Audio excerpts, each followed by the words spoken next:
A rapidly growing number of young American adults are now living at home with their parents and relying on their parents for financial assistance. The big question is, why? Is this just a change in cultural preferences, or is this a major sign of major problems with the economy and wealth overall? A recent report from CNBC showed that 42% of adults are now relying on their parents for financial support. And specifically, if we want to take a look at the number of people who are living with their parents, I think it is important to break it down a little bit more than just young adults. And so that's exactly what I did here. You can see this is ages 18 through 24 broken down by men and women going back all the way to 1960. You can see that really since about the mid-80s, the number of men who are living with their parents that are, again, age 18 to 24 has very, very slightly drifted lower. Looks like it bottomed around mid-2000s, maybe 2005 or 6. And then has rebounded since then, but is still slightly lower than it was in the 80s. You can see here the number of women age 18 to 24 was steady from about the 1980s through the mid-2000s and has pretty dramatically risen since then and is almost equal to the number of men living at home with their parents. But that's ages 18 through 24, and that is not the area that has shown the biggest change. If we look at ages 25 through 34, we see a much bigger jump. Going back again all the way to 1960, broken down by men versus women, we can see that back in 1960, the percentage of men living with their parents who are ages 25 to 34 was just over 10%. And for women, it was about 7%. But over the last 1 to 2 decades, we've seen a dramatic rise in this age group from both men and women.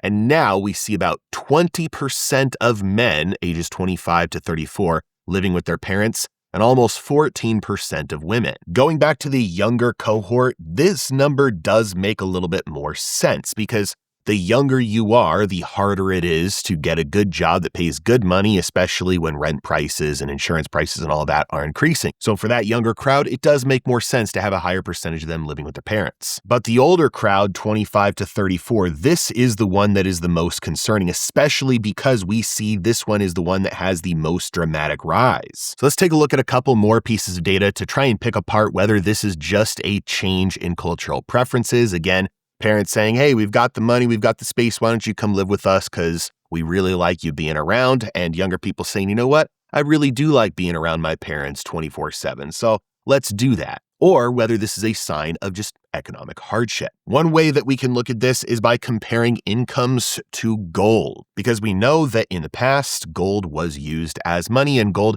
does a much better job of preserving its purchasing power over time. Now, this is not going to be a perfect comparison, so this is not the only comparison we are going to look at, but it is helpful to get a little bit of a more solid purchasing power anchor over time to compare incomes. Let's start off with the year 2025. We can see the median household income in the United States in dollars is just over $80,000 US.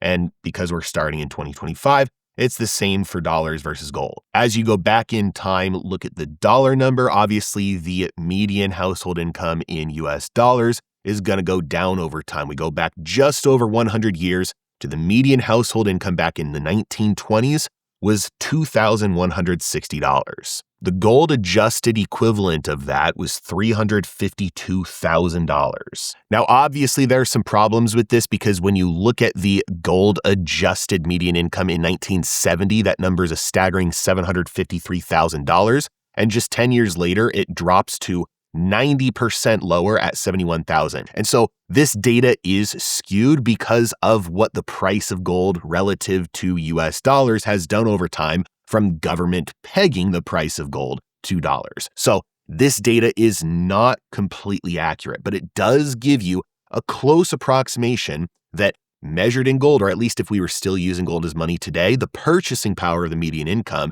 should be a little bit higher at least than what it is today. But like I said, that's not the only comparison we need to make. Let's take a look at median incomes versus things that people actually buy. Some of the categories that people spend the most money on, like housing. And I guess since we're talking about people living with their parents, looking at the price of housing makes a little bit of sense. So first, let's take a look at this chart. This is the CPI index for rent of primary residence that is adjusted for median income going back to the 1980s. So these are both the raw numbers, and neither of these are adjusted for inflation because we just want to look at how much income at that time was needed to buy how much rent at that time. And you can see that back in the 1980s, it took a lot less of the median income to purchase the median rent. And again, starting around the late 2000s, wonder if it had something to do with the financial crisis and the regulation of the money printing. That started to soar. And now it takes a much larger chunk of the median income to afford the median rent. So it's very clear over the past couple of decades,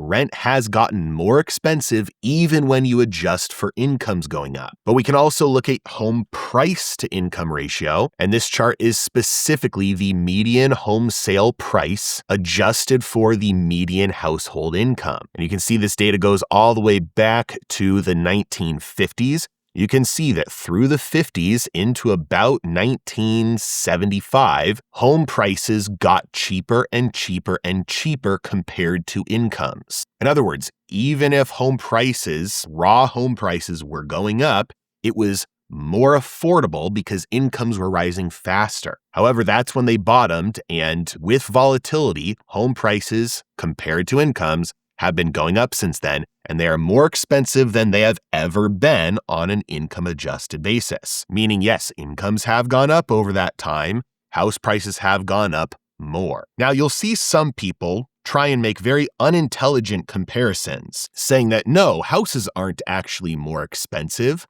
They were way more expensive in the 1950s if you look at how many hours of work it took to buy a square foot of house. And obviously, that's true.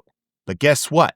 It doesn't matter how big the houses are. It matters what the entry price is, what the threshold is for getting into a house. It's no secret that houses have gotten a lot bigger. But that doesn't help the person who's trying to buy a smaller house. That doesn't help the person who's just trying to get their foot in the door, literally and figuratively. The fact that houses have gotten bigger, and therefore it doesn't matter that they've gotten more expensive, is ludicrous. Anybody who's struggling to afford a home would prefer to be able to buy a home rather than just feel warm and cuddly because, well, at least the people who can afford the homes have bigger homes.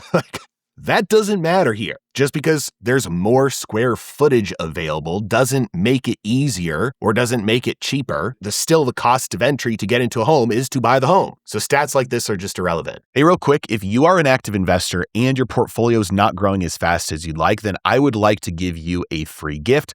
This is something I've been working on for a long time. My team and I put together a portfolio stress test. We looked at the top 6 risks that people are exposed to in their portfolios, many times without even knowing it. And most importantly, what you can do to fix it. So we built this really cool questionnaire quiz on my website where you can input all the information about your portfolio, your investing goals, and then it's going to spit out for you a customized blueprint that shows you where you're currently at and what you need to do to get to the next level. So no matter what is holding your portfolio back and no matter what risks you're exposed to, maybe without even knowing, I want to help you find and fix your vulnerabilities, again, completely free. Once you go through this little 1-minute questionnaire on my website, it's going to send you a customized blueprint to your email, PDF you can download and you can keep it forever. And that's going to give you access to all of my courses. I've created literally hundreds of hours worth of educational content that I used to sell for hundreds, sometimes even thousands of dollars. This is now my free gift to you. You can access it 100% completely free of charge. It's going to give you all the education, all the strategies and tactics that you need in order to fix your portfolio. All you need to do is go through the questionnaire, open up the email, save that PDF, and get to work. So if you'd like to take advantage of this, all you have to do is go to my website, heresy.financial/stress test. The link is in the description below as well. It's heresy.financial/stress test. Plug in your portfolio information, and I'll send you your custom blueprint 100% free. Now, I asked the question at the beginning of the video whether this was a cultural issue, whether everybody was just changing their preferences, or whether this was a wealth, an economic issue. And I think the data is pretty clear. I'll show you here that this is a wealth issue. This is an income issue. This is an economic issue. This is not a cultural one. I understand that some places around the world, you have much higher percentages of adults choosing to live with their parents. And a lot of people like to say that's a cultural thing. Those people want to live with family members. And maybe so. But as you're going to see here, there's a very high correlation between wealth in countries and the countries with a high percentage of people living with their parents. Meaning, maybe those cultural preferences are driven by the fact that they can't afford to do anything otherwise. So first, let's take a look at this map of Europe. And we're taking a look at Europe first because we've got a pretty high number of countries here with fairly large dispersion of wealth and percentages of people living at home. And you can see the dispersion here. Up here, we've got the countries with the lowest percentage of adults aged 25 through 29 living with their parents. Down here, we've got kind of the middle ground. And then throughout the bottom here, we've got the highest percentages of people living with parents. Now I've switched over to a chart that shows median wealth per adult. And you can see it is not a perfect correlation, but it's pretty close. We've got the highest amount of wealth in these countries, the next highest amount of wealth per person in these countries, and then we've got the lowest amount of wealth over here. Again, putting these charts side by side, we can see that, again, even though it's not perfect, there's a pretty high correlation. The wealthier countries are per capita, the more likely it is that young adults don't choose to live with their parents, probably because they don't have to. And if you don't like median wealth per adult, you can also look at GDP per capita, and you can see it's pretty much the exact same dispersion. You've got the wealthiest GDP per capita countries up here. Down here, you've got the next, and then you've got the poorest spread over here. Again, pretty much the exact same dispersion. So that's just Europe, but how does this look across the globe? Because European countries tend to have pretty similar cultures, at least when you compare it to the cultural differences around the rest of the world. This is the chart that shows median wealth per adult by country around the world. You can see the richest countries. You're going to see it in Europe. You're going to see Canada, the United States, and Australia, and then over here in Japan. You have the highest concentration of poverty in Africa, over here in Asia, and then a little bit in South America as well. Now, this is the chart that I put together that shows the percentage of young adults living with their parents. Now, just a quick note about this chart. This chart did not exist. I put this together. I had to pull data like census data from many different sources, compile it, and then create this interactive map with that data, which means that some of the places are measuring things differently. For example, when you see the highest number of young adults living with parents coming out of Singapore, it's because the way that they measure that is ages 15 through 30. So they're obviously going to have a really high number of young adults living at home if you're measuring people who everybody else are measuring as kids. And then you're also going to have a lot of countries that have missing data, like a lot of these countries in Africa, we just don't have the data for anywhere. So I say all that just so you can take this chart with a grain of salt. But as you can see, the places that have the lowest number of adults living at home are going to be the darkest blue countries. So you've got like the United States, you got the countries in Europe. We've got really high percentages of people living at home in places like Russia, some of the countries in Africa, some of the countries in South America, some of the countries in Asia. Now, again, like I said, it's not perfect, but putting these charts side by side, you see a very close correlation between the countries that are the richest per person countries and the countries with the lowest number of young adults living with their parents. So this trend that we are seeing over the last couple of decades of more and more young adults in the United States living with their parents does not seem to be one of cultural preferences changing. It seems to be one of necessities changing because young adults just cannot afford to go out and live on their own anymore. Now, I think it's very clear that there is a big chunk of this that is just a discipline issue. Yes, things have gotten a lot more expensive, but people still have the ability to make choices. Personal responsibility and agency is not gone just because things have gotten more pricey. For example, if you look at the average savings by age, people under the age of 35 have an average transaction account balance, like their main checking account balance, of $20,000, but only a median account balance of $5,400, which means this $20,000, since it's average, it is heavily skewed by the people who have the most amount of money. The median is a lot more close to reality for the vast majority of Americans. And $5,400 in your checking account is maybe for most people enough to last 1 month, meaning most Americans, most young adults, are spending everything they earn. Anything that comes in goes out. There's not a surplus that's being accumulated there. Now, at this point, you might be thinking, well, that's still just because everything is too expensive. And I'm going to show you a couple things here that looks like, hey, well, if we made different choices, we'd have different outcomes. For example, today, 78.8% of Americans use delivery services for food. The average American spends $35 per order and orders food from delivery services almost 4 times a month. And they spend over $1,500 on food annually. You can see the breakdown by state, and you can see places like Arizona and New York and California and Texas. Some of these states that are green have the highest rates of spending on food delivery services. And I picked this out specifically because when you order food from a food delivery service, not only are you paying somebody else to buy your groceries for you, but you're paying somebody else to turn those groceries, those ingredients, into edible food, into recipes, into meals for you. And not only are you doing that, but you are also paying somebody to go deliver it to you, to go drive over there, pick it up, and drop it off at your door. If you eliminate the expenses of having somebody go drive and personally deliver your food to you, and paying the expenses of having somebody actually make your meals for you, all you're left with is the cost of the actual ingredients. And if you are strapped for cash, if you are not able to afford things, if you are feeling like you're getting left behind, you have no business living like a rich person, paying other people to do those things for you.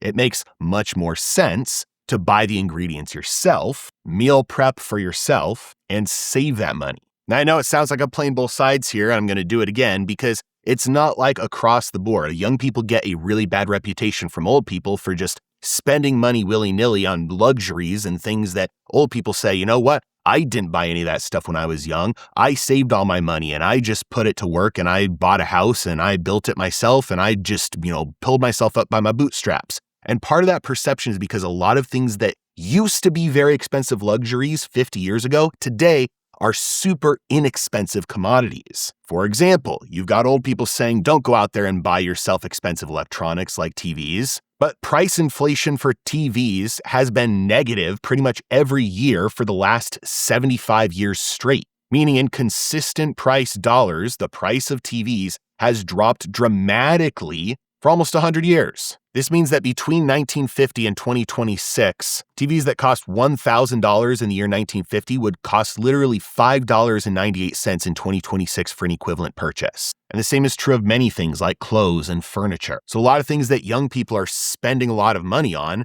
in terms of their income, it's actually pretty cheap. And older people just don't get that because when they were young, those things were actually very expensive compared to their income. But the things that are the largest and most expensive categories, like rent compared to income and home sale prices compared to income, have gotten dramatically more expensive. And so the rise of young adults who are living at home with their parents does not seem to be influenced mainly by cultural preferences changing or strictly due to bad budgeting or bad spending practices. It seems largely driven by the fact that young adults are having a much harder time affording their own place to live. And at this point, if you are in that situation, you're probably feeling a little bit of desperation, a little bit of a lack of hope. Especially after seeing the data, you may even feel vindicated. I knew it.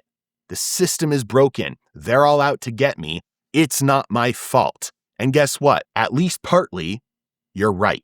But now what? What if it's not your fault at all? What are you going to do about it? Do you have an excuse? Of course you have an excuse. By many measures, financially, things are much harder today than they were 30 years ago, 40 years ago, 50 years ago. But the reality is that even though it may not be your fault, it's still your responsibility if you want to get ahead. Nobody else is coming to save you. No president is going to fix this. If you're going to get ahead, the only person who's going to be able to do it is you. And the harsh truth is that many people who have done far better than you and I started off with hands that were much worse than the hands that you and I have. You can only play with the hand you were dealt. You don't get a do-over, and you can't force the universe to give you a different situation. Whatever strengths you have, it's up to you to use them. And whatever weaknesses you have, it's up to you to find a way around them, fix them. If something is standing in your way, go around it or knock it down. Do whatever it takes. The truth is, even though things are getting harder, the United States is still the best place in the world with the most opportunities to create wealth. Just this last year,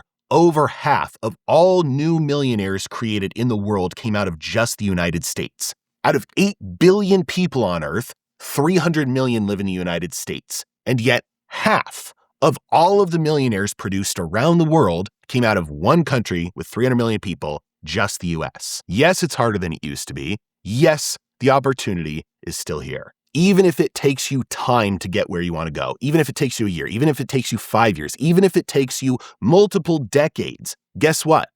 The time will pass anyway. Might as well be closer to your goal in 5 or 10 years than the same place as you are right now because you threw up your hand and said, well, it'll take too long. Might as well YOLO, live a little right now and give up because I'm never going to get where I would want to be. Because many young people today are just saying, well, you know what? It's not worth the cost. It's not worth sacrificing my young years. And that might be true, but make no mistake. There's always a cost. There's always a sacrifice. You're not avoiding sacrifice. You're choosing a different one because you are either giving up what you want most for what you want right now. You're either giving up financial freedom in the future for being able to live a little right now, or you can give up what you want right now in order to gain what you want most. There's always a sacrifice. The good thing is you get to choose what it is. And when you get to the end of your life, would you rather look back with regret, with vindication, with bitterness and resentment, with your list of reasons why you weren't able to make it, why somebody else was able to hold you back? Would you rather be able to complain, rightfully so, with justification that all of your excuses were valid?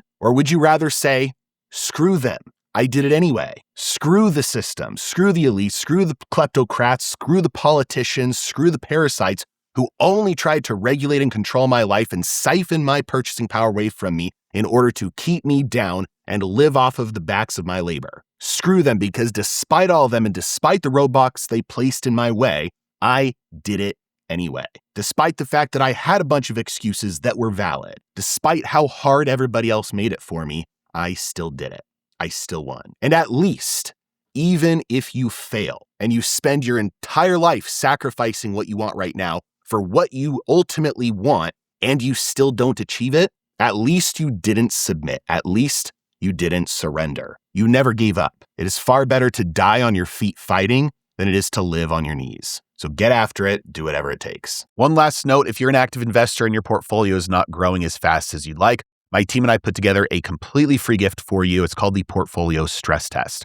All you have to do is answer some questions about your portfolio and your investing goals, and then it will email you a custom blueprint that will help you fix the vulnerabilities in your portfolio that you maybe didn't even know were there. It's also going to give you access to all of my courses, hundreds of hours of education, strategies, tactics on investing and trading that you need in order to fix your portfolio. Again, this is all completely free stuff I used to charge a lot of money for. Your gift free. To access it, just go to heresy.financial/stress test. The link is in the description below. Fill out the questionnaire, plug in your information. I'll send you that custom blueprint. You can get started. As always, thank you so much for watching. Have a great day.